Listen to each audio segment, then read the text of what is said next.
I'm Nick Knudsen, joined by Will Miles. Welcome to Stand Up and Holler, Game Week Edition. We are out of the offseason. Finally, it's here, Will. We are into the regular season. I see you got your big game orange hoodie on. It's football season, man. It must be cold. It's getting colder in that basement, huh? So it's time for some football. Yeah, well, that and then I'm just preparing for hurricanes because that's what happens in September as well. So hopefully everybody stays safe. My parents are right in the path of the storm. Obviously, Gainesville is pretty much right in the path of the storm.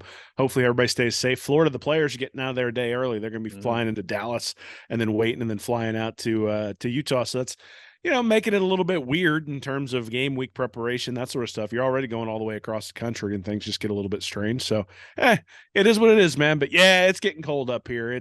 Once you get to nighttime, there's no more humidity up here anymore once you get to August, and we're almost to September. So, it's that time of year, man. Starting to feel like football weather up here. It'll still be another month before it feels like football weather down there for you guys. Yeah, I'm in the Tampa area, so we are absolutely in the path of Adalia right now, and our thoughts and prayers go out to everybody who could potentially be affected by this storm in the coming days here. Will, let's transition to a much less serious topic here. We are going to talk about what we want to see out of the Florida offense in 2023. I'll start with you. Yeah, I mean, I think I want to see a second wide receiver step up is sort of the first thing. Like, we know Ricky Pearsall is going to be the number one wide receiver. He was the favorite target of Anthony Richardson last year. I don't have any doubt that Graham Mertz will be looking for Pearsall, but the defenses know that too.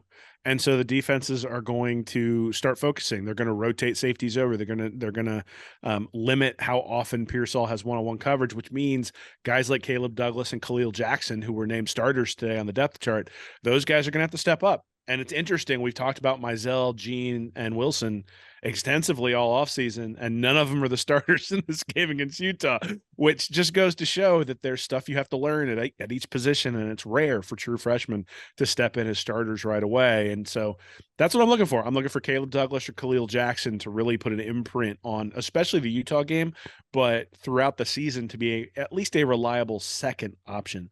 That'd sort of be the number one thing I'm looking for with the offense. Yeah, very interesting to see Khalil Jackson up there on the depth chart after earning that scholarship in the offseason. For me, Will, I kept it real simple. Can the Gators continue to bring the heat in the running game? I think I texted this to you about 100 times throughout last season. Rule number one, it stays the same from the 2022 season onto the 2023 season here. Feed 2, feed 7, repeat. Feed 2, feed 7, repeat. I know it gets lost in that tragedy at Vanderbilt last year, like the absolute tragedy. It's tough to even think about that Vandy game, Will. FSU, you can argue with some play calling in the second half. Maybe we started leaning on the passing game a little too much at times. But in those wins in the later part of the season in November against A&M and South Carolina, and if you even go to that FSU game with the 38-point performance, you had 38 points against FSU, 38 points against South Carolina, 41 against A&M. ETN and Johnson combined for over 30 carries in each of those games. And they rushed for no less than 180, and they rushed for up to 261. So within that range, combined for 5 touchdowns in those 3 different games the last month of the season. Look, Johnson, ETN, they will reward you if you continue to feed them, and I hope to see a minimum of 30 carries between Florida's star running backs on Thursday night. Well, it is interesting that you mentioned that, and then you look at the depth chart that they released, and they've got 3 wide receivers, but they've also got 2 tight end positions. So they've listed a 3 deep at 2 different tight end positions, and they've got Tony Livingston as the starter at one of those tight end positions, and Xanders is the other starter, and he's more of what you would think of as a pass-catching tight end, really, given what we saw from him last year, which means Livingston is a guy that they're going to put in there on the line, and they're going to say, go get us some yards. And Livingston was sort of an offensive line type tight end tweener coming out of high school, and now they've got him in that starting role there. And I do wonder whether that's a direct response to what you're talking about, because last year, yes, you texted me feed 2, feed 7 pretty much every game, but there was also a definite need to feed 15 last year, and I don't think they're going to need to feed 11 quite like they needed to feed 15. I think Mertz is going to be Mertz 11, right? I can't remember what number it 15, is. 15. 15. Oh, okay. So they're not going to have to feed 15 this year. Different At kind the of earliest. appetite out of 15 this year. Hey, Different he's kind on of a appetite. diet this year. Get the ball to the other two. So Diet 15. so anyway, I mean, I think that's the other thing I think that we think about in terms of what we want when we're looking at the offense is we want Mertz to be the game manager that he is. Like if Mertz is having to go out there and chuck the ball all over the place, that's probably going to be an issue. He's going to have to, like, if we can get above average quarterback play, this team has a chance to go 8-4. If we get below average quarterback play, you're struggling at 6-6, somewhere in that range. So, there's a lot of different things we can look for in the offense. I think the second wide receiver stepping up is one that I'm really looking forward to. I think we know what we have in the running backs. The question is, are they going to take advantage of it? And then you sort of look at, the personnel that they've got. The 2 tight end positions are curious to me. They didn't do that last year. I don't remember them having 2 tight end slots where they filled out a 3 deep. Now that might be because they didn't have enough tight ends to fill up 2 tight end spots with 3 deep. And they have them this year, but you've got Arlis Boardingham, who's third string for the blocking tight end position ostensibly, and that's a little bit of a surprise as well. So hey, look, it's kind of fun to see this, and that's sort of what I'm looking for. It's the reason why they call the offseason line season, Will. Another big point I'm looking for, Will, can Mertz manage the game? We were talking about Mertz there. Can he manage the game and avoid the big mistake? Ever since you've heard about him stepping on the campus here, nothing but good things, right? Hard worker, dedicated teammate. Heismertz is a word that's been used this offseason.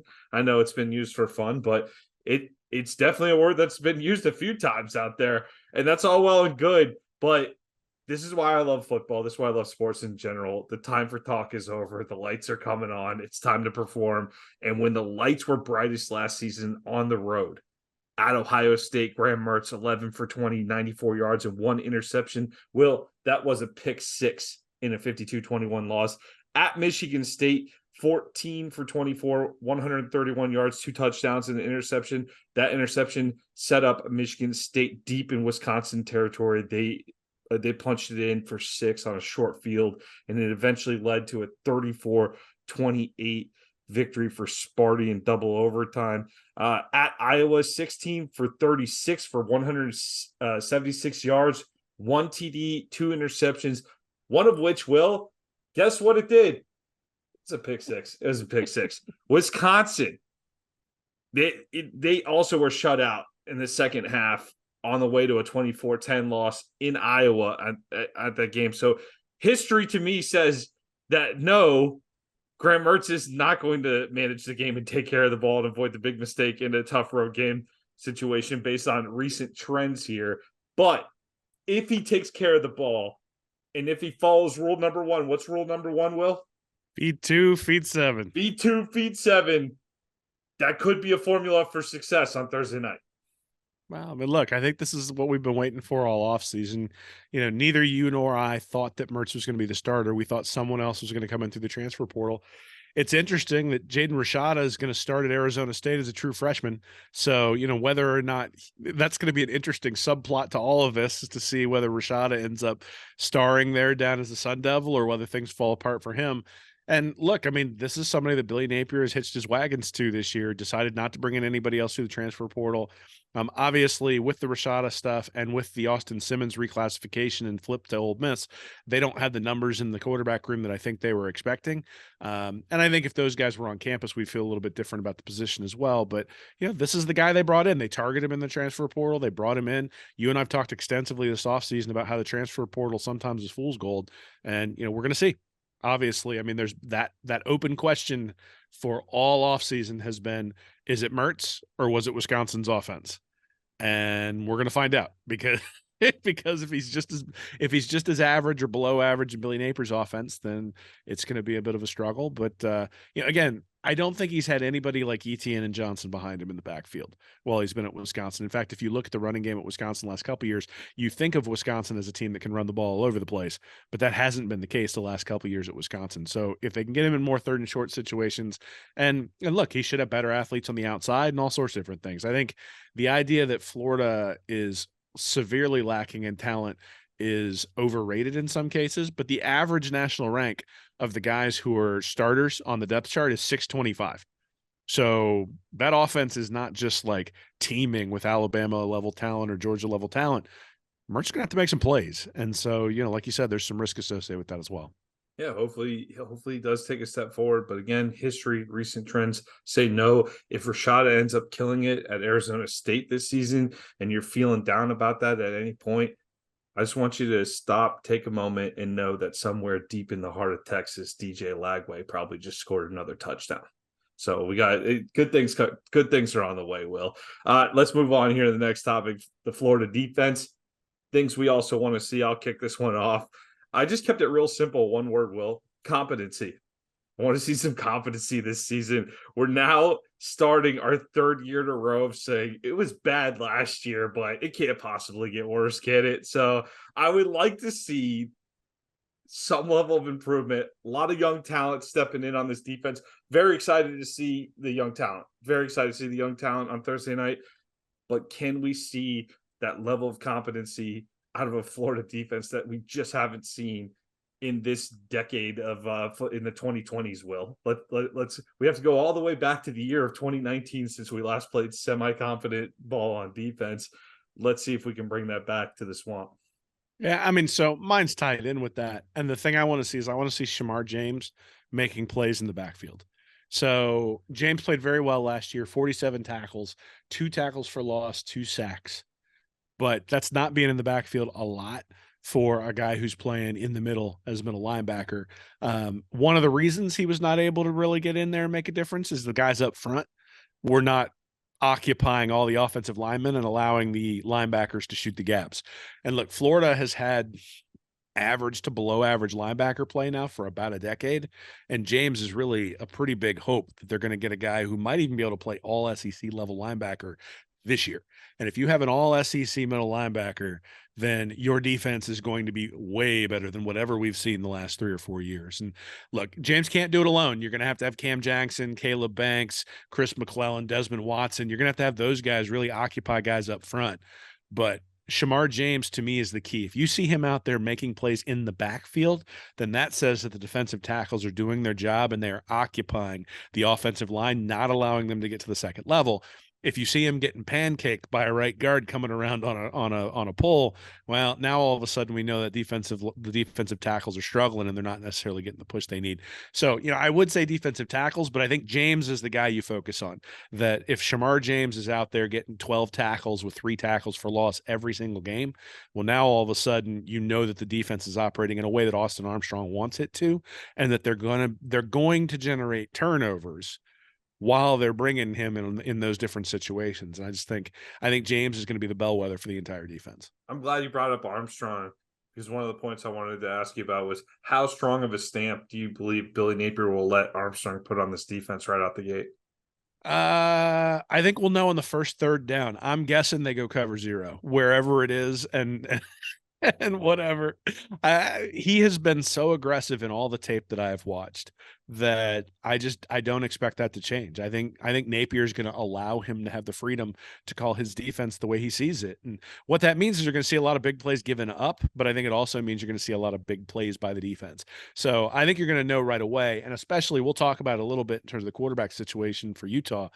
But it's not as though those guys have a settled situation there at the quarterback position heading into this game either. Mm-hmm. And if you can rattle a guy, it doesn't matter whether it's a home game. If you can rattle a guy on third down, on 1 3rd down, all of a sudden he starts to get happy feet and the ball doesn't get delivered accurately. And now you've got an opportunity to turn the ball over quick, even if it's just forcing 3 and outs, but to turn the ball over quick and all of a sudden your offense has another shot. So I think Armstrong is going to be aggressive. I think that's his MO. I think if Utah will know that coming in, and I think they will try to take advantage of it. And the question will be, can the defensive backs hold up? And honestly, in some ways, can the linebackers hold up in coverage too? Because you think about where Utah has some guys they want to throw to, a lot of times those guys might be guarded by the linebackers. Yeah, especially a quarterback who might get rattled if he's 7 months off an ACL injury too. That might be an impact in this game. Another thing I wanted to know, Will, is who's going to step up and make the big play. If Florida's going to win, who's going to make that big play on the defense? Last year, the defense, it didn't play particularly well. They let Utah really control the ball and go up and down the field, but they stood strong 3 times inside the red zone, forcing Utah to settle for a field goal deep inside the 20, inside the red zone. They turned them over on downs with that goal line stand. And then, of course, Amari Burney's game-winning interception that got Billy Napier's first win as the head coach at the University of Florida. Will, we need those types of plays. We need someone to step up. Someone's got to step up on that defense to make the play in the key moment. I mean, I think the guy is going to be Princely Uman-Milan. Like, to have a defensive end or a buck or whatever you want to call him who can win a one-on-one battle on the outside against the opposition's tackle is really something that was missing last year. Now, some of what was missing were the defensive tackles who were able to get double teamed, who opened those things up on the outside. But look, Brenton Cox was supposed to be that guy, and he just wasn't. He wasn't the guy who, if he'd have put up 12 or 13 sacks last year all by himself, that defense looks a lot different. But they only had 23 sacks the entire year. And in order to get to the quarterback, they had to blitz. There will be some moments where Armstrong is going to bring the house, but you can't bring the house every play. And if you can get pressure with only 4 guys, you don't have to bring the house every play, which means you can protect your guys on the back end. And so if Uman-Milan can prove that he can win those battles, those one-on-one battles on a regular basis, now all of a sudden you've got the ability to play some of those simulated pressures, to play zone behind your 4 guys, or to play man with a couple of high safeties just for protection and really start double teaming guys that you want to take out of the game. You can do so much more schematically if the front 4 can get pressure. So Uman-Milan is the guy that when you talk about that big play, the key play, hitting the guy in the back and dislodging it and getting yourself a big fumble, hitting him and making him sort of throw a fluttering pass up there that turns into a pick, making him rush the ball so that he throws it out on the outside. You think about Anthony Richardson a couple years ago throwing that pick 6 against Georgia. That was one of those where it's like the linebacker saw it coming and Richardson sort of rushed it out there because he anticipated that they were coming and he was seeing ghosts at that point, and all of a sudden it turns into a pick 6. Those are the types of things that you're going to start to see. If you can speed up the quarterback, then all of a sudden the turnovers start to come, and we'll see a guy like Jalen Kimber or Jason Marshall or somebody like that get an interception. But I think in many ways the interception will be due to the fact that Uman-Milan has the guy looking behind him, wondering when he's going to come and when he's going to get drilled again. And to me, that's the thing, is if Uman-Milan can take a real step forward this year, then Florida's front 4 will give Austin Armstrong the flexibility he needs to be aggressive without being reckless. And I think he's always sort of teetering on that line. And the question will be, does the personnel allow him to stay on the aggressive side as opposed to being on the reckless side? Yeah, I know we are at that point at the end of the offseason here where maybe some of you are tired of us plugging our magazine every single week of this show. But hey, we only have a few more days of the preseason, so we might as well plug it one more time.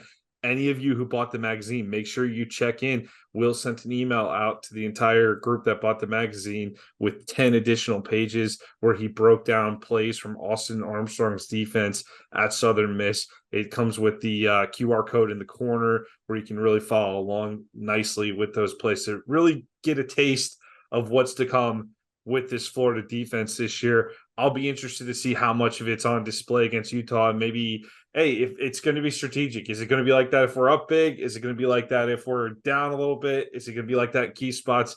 We'll see how much is actually unleashed against Utah on Thursday night. We're going to talk about Read and Reaction magazine.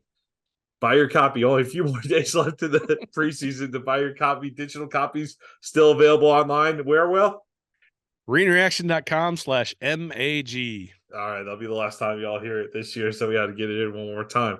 All right, let's move on. Advantages that Utah has over Florida. Well, they may have been that outsider crashing the BCS party in 2004 under Urban Meyer, but the Utes have become a member of the establishment class of college football over the last 2 decades. I'm not talking about the Alabamas of the world, but that second tier, they are really solid, really solid. They worked their way up into a Power 5 conference under Kyle Whittingham, and they have won the last 2 Pac-12 titles. Hey, if they win one more, they'll win the last 3 Pac-12 titles, and by the last 3, I mean potentially the last 3 Pac-12 titles ever. So that's got hitting you from a couple of different directions there, Will. But Whittingham has produced really steady results, leading Utah to at least 9 wins in 7 of the last 8 non-COVID seasons. Like I said, the back-to-back Pac-12 titles. 10 wins in 3 of the last 4 seasons. So this has been a really consistent program over the course of the last 8 years. Will, Billy Napier's trying to build something that looks a lot like Utah football in some respects, Will. I mean, maybe a little bit. I think Utah has been a good program. I don't think they've been a great one. I think they got them into the Pac-12, which is good. But I mean, they haven't had a season that was really magical since Urban Meyer, really, right? I mean, they've played in a couple of big time bowl games, but they haven't really been competitive when it comes to getting into the national title picture. I think that's one of the things that was disappointing for them when they lost to Florida last year. Is it sort of immediately took them out of contention for anything. If they could have started out with a win in the swamp, all of a sudden that sort of sets your season up. But look, I mean, the Pac-12 has been viewed as a substandard conference over the last decade or so. We've seen that when it comes to teams with one loss from the top Pac-12 are immediately out of the playoff consideration, as opposed to teams from the ACC, SEC, and Big Ten can still get in with a loss, and even teams in the Big 12, right? I think TCU had a loss last year and still got in. So they're the fifth conference out of all this stuff, and that doesn't mean Utah's a bad team, but it does mean when we look at them and say they're the Pac-12 champions, it doesn't quite have the same gravitas that it did when USC was winning with Matt Leinart and Reggie Bush. Like the Pac-12 was a bigger deal back then than it is now. So, look, I think Utah's a very good team. I think they are a relatively talented team, but I think if you're talking about Florida's not playing Michigan to open the season. And I think if we were playing Michigan, I'd have a very different opinion about what's going to happen. I think Utah is a team that can beat Florida, no doubt, and certainly going to Salt Lake City is a big ask for the Gators, but this isn't a team that's unbeatable for a team like the Gators. I think that's sort of the difference. If Florida was going to Columbus to play Ohio State, or if they were going to Clemson, or if they were going to Texas or Oklahoma, I think we'd look at that. Well, maybe not Oklahoma, but if they're going to Texas, I think we'd look at it and go, this one's going to be really rough. This one, I'm expecting a good game. I'm expecting the Gators to be competitive. Well, when you talk about experience, I would definitely put that in the Utah advantage column. I think that's a huge advantage against a Florida roster that's going to be trotting out a lot of young players. I know you talked about Graham Mertz is coming in with plenty of experience, but there are a lot of young players getting situated in new roles in a tough environment to kick off their Gators career. Yeah, I mean, so there's a couple of things. I think the real advantage for Utah, and I don't necessarily call this an advantage other than maybe it's a neutralizer, is that, we talked earlier about feed 2, feed 7 for Florida. Well, Utah is going to have feed Jackson, feed Bernard there at the running back position. Jaquindon Jackson really came on the last few games of the year. He went 10 rushes for 117 yards against Colorado, 13 for 105 versus USC, and then 13 for 81 against Penn State. That's 57% of his total yards for the season. That coincided with Tavion Thomas, who was the guy who really picked it up in the second half against Florida last year. He declared for the NFL and left the program prior to the Colorado game, and Jackson came right in. So Jackson averaging 6.8 yards per rush last year, Bernard averaging 5.0 yards per rush. Jackson's actually seems like the more explosive back, and that might be a problem for a Florida defense that struggled. The other thing is you got Brant Kuithe there at tight end. I know he suffered a season-ending ACL injury. Certainly recovery for ACLs, not necessarily great.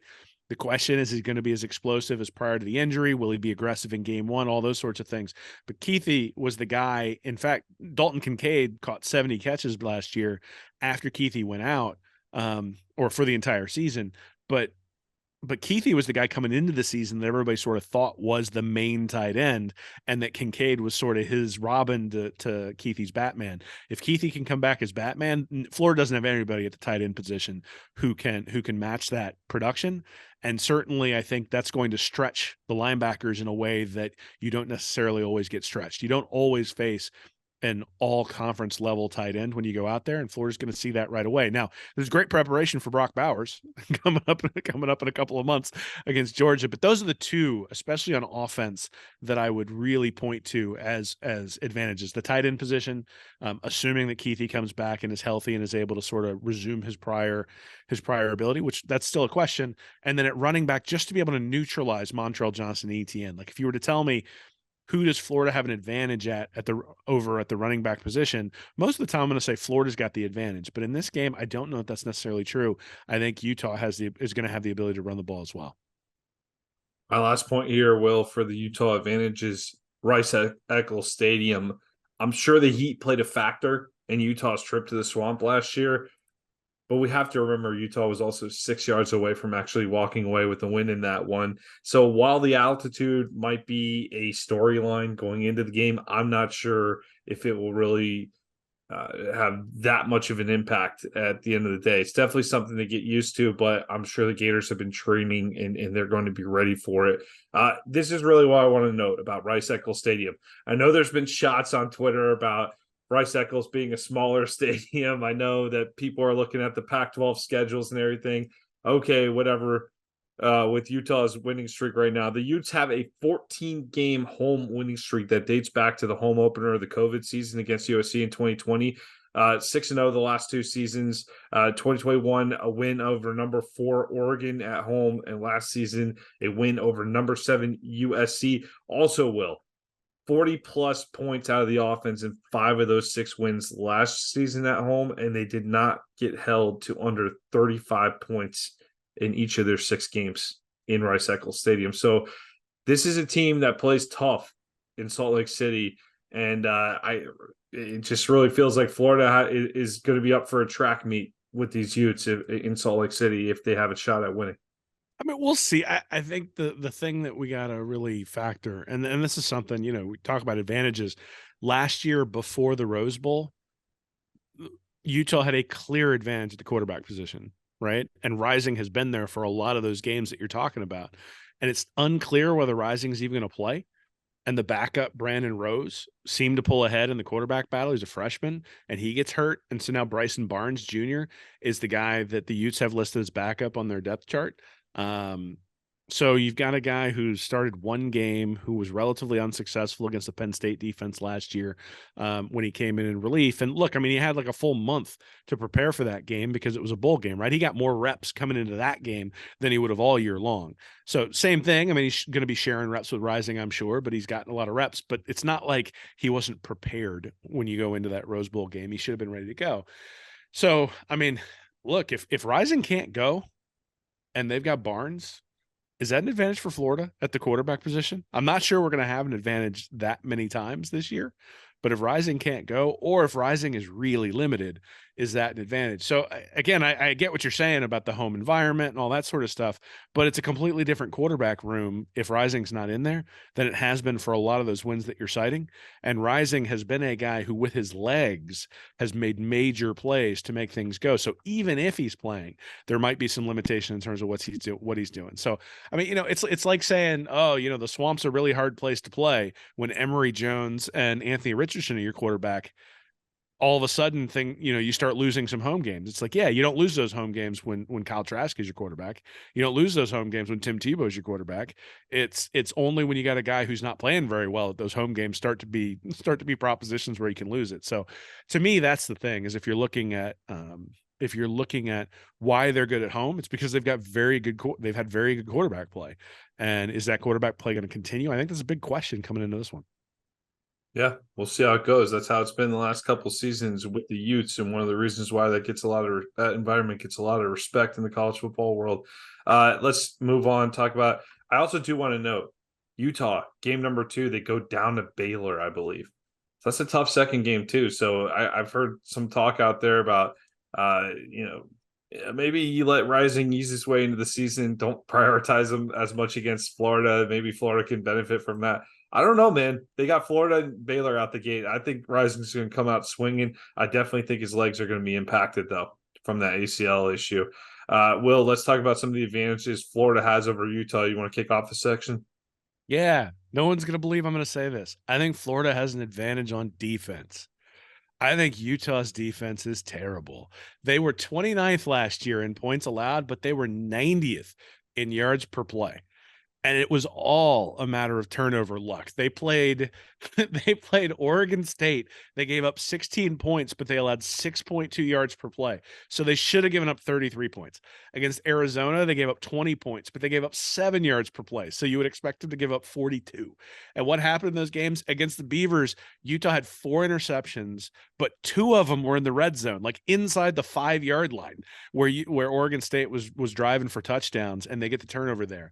And then even more sort of chancy against Arizona, they got 7 forced fumbles and 4 recoveries, 2 of which were in their own territory. That kind of stuff doesn't happen. And if you look, they had 24 total turnovers that were caused last year. 12 of them were fumbles. The 2 previous seasons, they'd gotten 6 fumble recoveries each of those seasons. So it was an anomaly that they got all those turnovers, and it made their defense look way better than it was. And anybody who watched, so like if you look at their rank for 20 plus plays allowed, they were 87th in the country. Florida was 93rd. And they were 123rd in 40 plus yard plays allowed, compared to Florida, who's only 79th. Ooh, the Gators were better. So if you go rewatch the Rose Bowl, and I'm going to be releasing an article that's a preview of this game, but if you go rewatch the Rose Bowl, Penn State has a ton of enormous plays, and it looks like Todd Grantham is coordinating the Utah defense. They have no idea what they're doing when they're lining up. Their defensive backs are all out of position. They leave a bunch of guys unguarded going down the field. They have multiple guys bite on pump fakes on slants when the safety should be the guy who's playing deep. They were constantly looking to the side. There was an 87-yard run where the deep safety, quote unquote, who gets beat, he was way up by the line of scrimmage, but the deep safety who gets beat is looking at the sideline for the signal for what he's supposed to do as the ball is snapped. I'm like, I've seen that before. I watched it in 2020 and 2021, the entire season. We would have just skewered Florida's defensive coordinator if you saw that kind of stuff in the Rose Bowl. And in fact, we did skew Florida's defensive coordinator for things the last couple of years. By the time that Florida State game, I was pretty much I was being deferential, but it seemed like it was time for Patrick Toney to go. And I'm curious. I mean, the defensive coordinator for Utah has been there for an extended period of time, but at some point, are guys really listening? Because what I saw in that Rose Bowl, so Morgan Scalley is the defensive coordinator there at Utah. What I saw was players who've tuned out the defensive coordinator. And we know what happens when you sort of see that in a bowl game where the defense gets crushed and all of a sudden you come into a new season. So I think Florida has an advantage. I think Utah's defense was bad last year. I think they lost. It's interesting. You go and look. I read an SI article that talked about the guys that they lost this year who were going to the NFL. And Clark Phillips was a cornerback selected by the Falcons in the 4th round, mainly because he was sort of a smaller kind of tweener guy. But the this was SI Utah, called him arguably the greatest defender to ever suit up for the Utes. So they're losing the greatest defender ever at cornerback that they've ever had. They're bringing back pretty much all of the defensive backs that they had otherwise who were bad last year, except for now they've got Tao Johnson stepping in at nickelback, and he's an offense turned defense project. He played 4 games at wide receiver, and he's the nickelback. So you got a team that was really bad against the pass last year. You're replacing an all-conference guy, maybe even all-American type guy, with a guy who played wide receiver last year for 4 games as he redshirted. And I'm seeing signs of a defensive coordinator who is struggling to get through with his players, because otherwise the lack of alignment and all that sort of stuff that you see, it's reminiscent of some things we've seen at Florida. Now, look, can they iron all that stuff out? Absolutely.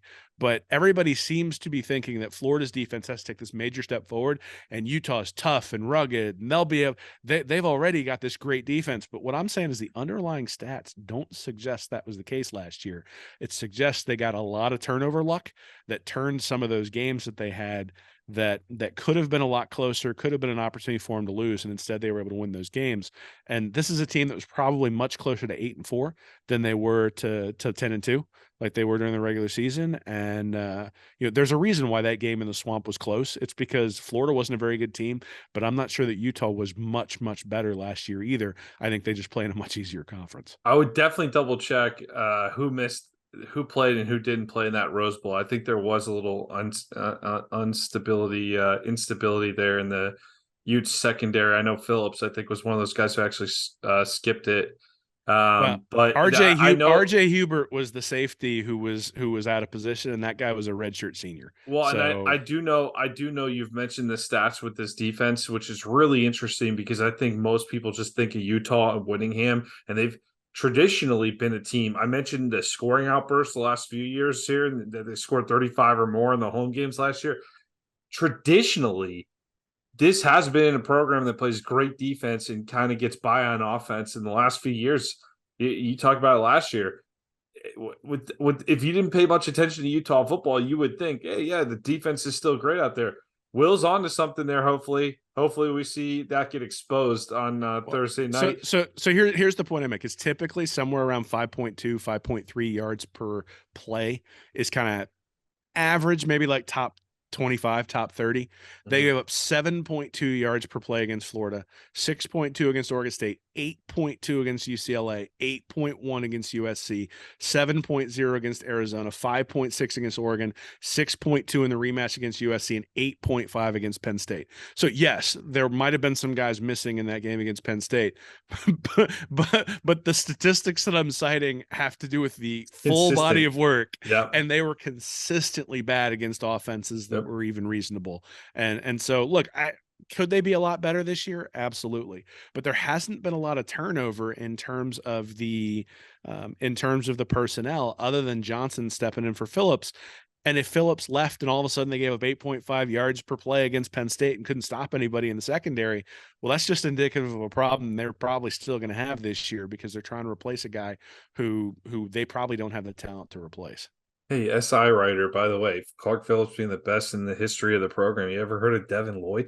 That guy was pretty good. Jacksonville Jaguar, great. Devin Lloyd, come on, get out there. All right. I'm gonna go with this for the Gators. Biggest advantage for the Gators: unpredictability. I love that the Gators have been a total mystery to the world this offseason. It was tough writing an entire preseason magazine about them, Will, quite frankly, because there are so many things up in the air about this team right now. And you've seen people pick Florida. I think I saw Stuart Mandel just had them at 3 wins.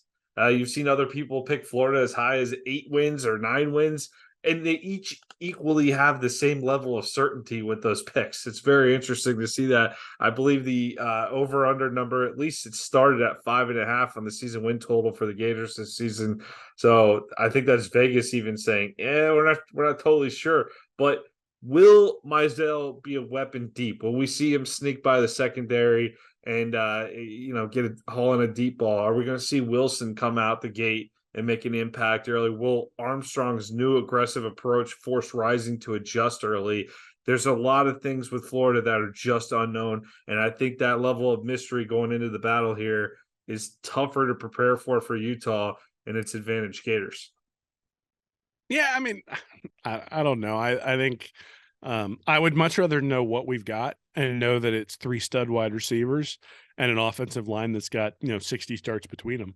But look, that's not what you're going to get in the second year of a head coach. I think what you're going to see is a team that's much more disciplined this year than last year. I think we hopefully can see that. If we don't, then I think we've got issues. But I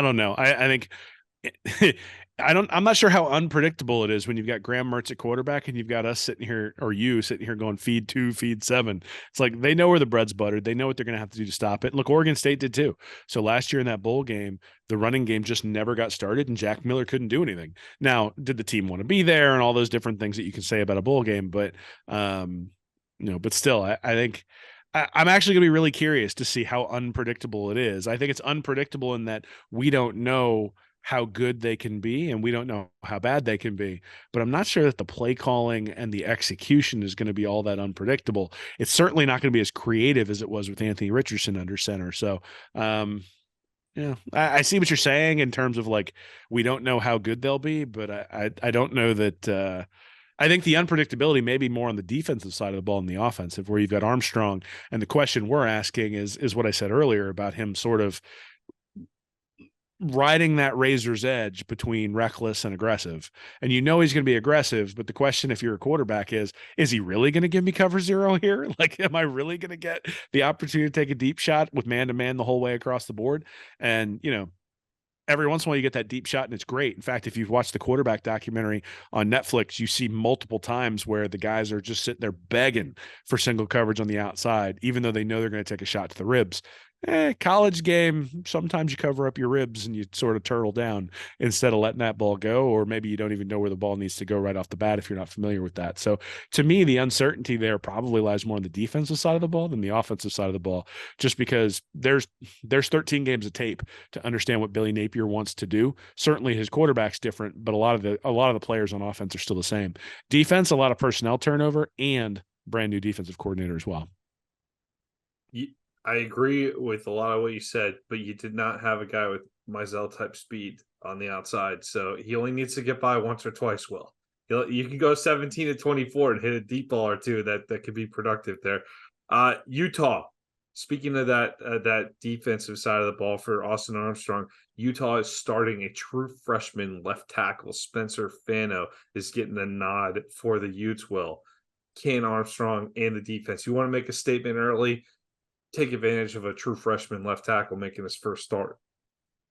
I tell you what, I'm looking forward to the stunts. Like that's the first. They need to be running crossing stunts on the first third down that they have. Make those guys communicate, make them pass one guy to the other. You saw it a couple years ago with Reese and with Delance, where especially early in the season, they just did not handle stunts well. And so you have the opportunity here to do some things schematically to make that left tackle wonder.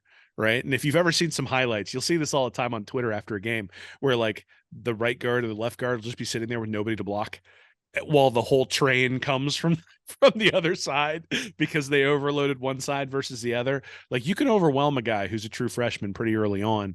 And, again, left tackle, right-handed quarterback, you're going to get drilled in the back if the left tackle screws up. So there's an opportunity to get some turnovers there. There's an opportunity to do some things. Now, look, Fano was a 4-star, the 42nd ranked player in the 24/7 Sports Composite out of Provo, Utah. So he's a homegrown guy. He may be really, really good, right? But I think what would we be saying if Florida was starting a true freshman on the offensive line at left tackle right now? We'd be going, oh boy, like this is a big ask for a big time game to start with, prime time. You were just playing high school football, 12 months ago. And now you're out there in the middle of a huge stadium, national TV, with Prince Ayum and Milan coming off of one side and Tyreek Sapp coming off the other. That's a different animal, right? And so look, he's 300 pounds, but is he strong enough to be able to take those guys? Is there a bull rush component to this? I think there's some things Florida's going to try to do. I think they'll see how physical he is and probably try to bull rush him to start with. And then I think they're going to try to confuse him with some stunts. And there's going to be an opportunity there for a guy like Shamar James or for a guy like Scooby Williams to slide in when there's a hole given up because there's a miscommunication on the offensive line. And all of a sudden you got a free shot at the quarterback. So, yeah, I mean, look, I think Fano will be good by the end of the year, but I think anytime you start a true freshman on the offensive line, it's a risk, especially at left tackle. Will, it's game week. Of course, the episode goes by like that. Just super fast episode right here. We're going to make our final predictions with the scores, Will, and we're going to talk about the spread here for a sec. Before we dive into that, I do want to note that despite the recent success, Utah has lost at least one game in September in the last four non-COVID seasons. So 18, 19, 21, 22, as much success as this team has had, they've had struggles early in the season. So if you want to get Utah, better to play them early than to play them late. Florida saw that last year. So we saw that example in 2022. This started, I'm using OddsShark here. Will, I'm using the OddsShark website here. It says the spread started at 8. I know it was higher at one point. I think it was 10.5 on other sites, but for OddsShark here, it says 8. They got currently down to 6.5. Utah is a 6.5 point favorite, Will. So who do you got with Utah as a 6.5 point favorite? I got Florida winning this one 34-24. I think the Gators are going Money line. I think the Gators are going to hit a couple of big plays. I think they're going to win the game. I think this is really a game where you've got Utah's quarterback versus Graham Mertz, and I think a hobbled Rising or the third string quarterback versus Mertz is a wash. I think both defenses were bad last year, which means you think about Utah sticking with Morgan Scalley at defensive coordinator and Florida moving on to Austin Armstrong. Which one's going to pay larger dividends? And I'm going to go with Armstrong. I think Florida gets a couple of big time turnovers off of younger players on that Utah offense, or a struggling Rising who's getting hit because he can't get out of the pocket because it's his first game back after an ACL injury. And I think Florida's going to be able to take advantage. I think ETN probably hits a big run there at the end, maybe when it's like 27-24 to put it away, 34-24. Yeah, that would be fantastic. This is a game that I've been worried about all off season. I think this Utah program is very tough at home. It would be fantastic if Florida could come out of this one with a win. I'm not reading too much into this game. I got Utah winning 31-20, so I got the Utes covering. We should have had you go second, Will. I'm going to be a bummer on that, but I got Utah 31-20 in this one. But I will say what I'm looking for out of this team, you got Tennessee in the Swamp September 16th. This is a great chance to get ready for SEC play and go out to Salt Lake in a tough environment and to make a statement for a team that, hey, we're seeing a lot of new faces on this team. Let's see what they're able to do. You got Florida 34-24. I got Utah at 31-20. I hope I'm wrong. That's all I could say, Will. You're so negative all the time, Nick. Like I have to be the light. I have to be the sunshine that's brought to this. I've actually been enjoying this. We've done the toss-up series over at Read and Reaction for some of the opponents, and I've been able to pick them apart the same way I pick apart Florida. And everybody thinks I'm being optimistic. It's just because I'm starting to look at the flaws of the opponents as opposed to Florida specifically. And look, it's interesting. A couple years ago, I guess it was 2017 when Florida played Michigan. I saw that one coming, and I think I missed by like a point in terms of the overall spread on that one. And I'm not always dead on, but you could see that one coming just because of sort of what Michigan had coming back, what Florida had coming back, and some of the disadvantages specifically that matched. I think that's one of the good news is, or one of the things that's good news this year for Florida is I don't think that the strengths of Utah necessarily are set out to isolate the weaknesses of Florida. And one of the things you'll notice, everybody talks about how Utah's a great offensive team or a great defensive team and really hard nosed and that sort of stuff. But they're also one of those teams that has to move the ball down the field. They don't necessarily get a ton of explosive plays. And Austin Armstrong's defenses specifically give up explosives and are explosive in their own right. And so in a game where the explosives aren't necessarily going to come from the offense, I think it sort of tilts things in Florida's direction. Now, the Tennessee game you mentioned, I think actually that starts to tilt in the other direction, and we'll see as we get closer to that what we think. But this is one where I just think a lot of Florida's weaknesses aren't necessarily going to be able to be exploited by Utah. It's not that Florida doesn't have weaknesses. I think that when we look at the Utes and what they're bringing to the table, I think they're going to struggle to isolate those things and really take advantage. And I think Florida will have some stuff where they'll be able to take advantage of some of the stuff we've seen for Utah. So look, I mean, I wouldn't be like shocked if Utah won this game. I'd be kind of shocked. So I had the spread at 7.5. I'd be kind of shocked if it started out, I think, on FanDuel at 7.5, worked its way down to like 4, and then went back up to 7.5. I would be surprised if Florida doesn't cover 7.5. 6, again, I'm not like shocked just because losing by a touchdown wouldn't be a surprise. You've got them losing by 11. I'd be very surprised if that happens. I think this one is a close game until the end. I have Florida by 10 because, like I said, I think they're going to hit a run at the end that sort of opens it up. But if Florida won 27-24, that wouldn't be a surprise to me either. I needed to see Mertz prove it. I'm not going to go in with blind faith on that. So if I got to see him prove it, and if he proves it, maybe that pick will look a little different against Tennessee in a couple of weeks. So I'll tell you what, if you gave me Utah or Tennessee and I can only have one of the two, it's not even something I'm thinking about. I'm taking that Tennessee game all the way. So I think this is a great opportunity for a young team with a lot of turnover from last season to get some great reps. And of course, you're the Gators, you're going out to play to win, but trying to temper my own expectations. I'm talking to myself. I feel like I'm not trying to do anything for anybody out there. I'm trying to temper my own expectations here so that I'm not sky high. I'll have myself convinced we're going to win by kickoff, no doubt. But trying to temper expectations going into game one here, because I do think this is a tough environment. And if the Gators do come out with the victory, it's going to be extremely impressive. So it's going to be extremely impressive, and we might have to get some Heismert's t-shirts out there. I was gonna say we're gonna have to figure out what the penalty is when we pick these things and we're picking the opposite this year. Like we got some sort of bet or something like that. I got this little guy. that I got for somebody made this for me at work. It's a blue and orange F-bomb that gets thrown at the TV from time to time whenever things go wrong. So hopefully I don't have to use it that much in the game coming up on Thursday. But like you said, this is our Christmas, dude. And a lot of you guys who are listening to it, it's your Christmas as well, right? We get to open up a package every Saturday. And this year we get to open one a little bit early, get to open it on Christmas Eve because it's a Thursday night game. I'm excited. Hopefully you all took Friday off work like I did. And we can all enjoy a beverage on Friday morning to help us recover from the ones we had on Thursday night. Well, like we've said the whole episode, game week, Will. Game week. Gotta be excited. Gotta be excited. I hope everybody enjoyed the Utah preview. We will see you next week discussing the aftermath of Utah and looking ahead to McNeese State. For Will Miles, I'm Nick Knudsen. Have a great weekend, everybody, and go Gators. Hey, everybody. Thanks for listening to Stand Up and Holler.